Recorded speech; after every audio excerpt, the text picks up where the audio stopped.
Hello everyone, कैसे हैं आप सब। आई होप आप सब बहुत अच्छे होंगे, एंजॉय कर रहे होंगे। दोस्तों, स्टडी विद सुशील गौर के यूट्यूब चैनल पर एक बार फिर से बहुत बहुत स्वागत है। तो आइए स्टार्ट करते हैं आज की क्लास। आज की क्लास में हम पढ़ेंगे क्लास 10th का चैप्टर नंबर 5 अरिथमेटिक प्रोग्रेशन।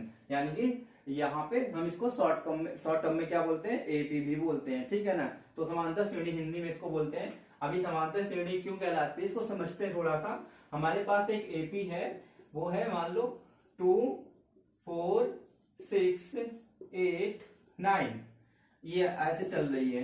अब जब यहाँ पर हम लोगों ने देखा इन दोनों के बीच के डिफरेंस कितना है, 2 है। आगे इन दोनों के बीच के भी डिफरेंस कितना है, 2 है। आगे इन दोनों के बीच का भी डिफरेंस कितना है, 2 है।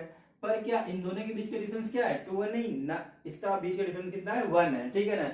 अब यहाँ पर डिफरेंस समान नहीं है तो ये एपी भी नहीं होगी।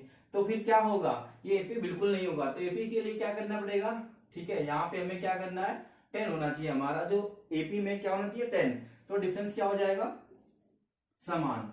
तो इस तरीके से ये एक एपी कहलाएगी, समांतर श्रेणी कहलाएगी, क्योंकि इनके अंतर जो है सब जगह समान है, ठीक है ना। अरिथमेटिक प्रोग्रेशन इस तरीके से है। अब इनके टर्म्स के बारे में समझते हैं। जैसे कि हमारे पास एपी है 3 6 9 12 डॉट डॉट डॉट, इस तरीके से ऑन, इस तरीके से ली गई हमारी एपी। तो जो हमारा पहला टर्म होता है इसको हम बोलते हैं ए, ठीक है। दूसरा टर्म होता है वो क्या होता है, ए प्लस डी। अब ए प्लस डी क्यों कहते हैं, क्योंकि यहाँ पर जो इनका अंतर होता है वो समान होता है।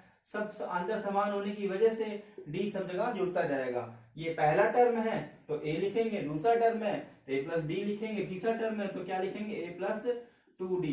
ध्यान रखिएगा जितना नंबर का टर्म होगा उसमें से एक कम कर लेना है और वहां पर लिख देना। जैसे मैं तीसरा थर्ड टर्म चाहिए था, ये थर्ड टर्म है, थर्ड टर्म, ठीक है ना।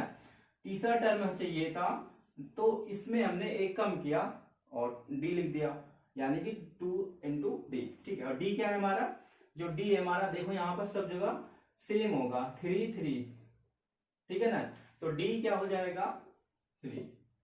तो ये हमारा फर्स्ट टर्म है, ये हमारा सेकेंड टर्म है, ये हमारा थर्ड टर्म है। ऐसे जितने भी टर्म, अगर 15 टर्म पूछे तो क्या करेंगे, a प्लस 14d। जितना भी टर्म पूछता है उसमें से एक कम कर देना, वहां पे लिख देना, ठीक है। इस तरीके से हम टर्म को काउंट करते हैं। आई होप आपको समझ में आ रहा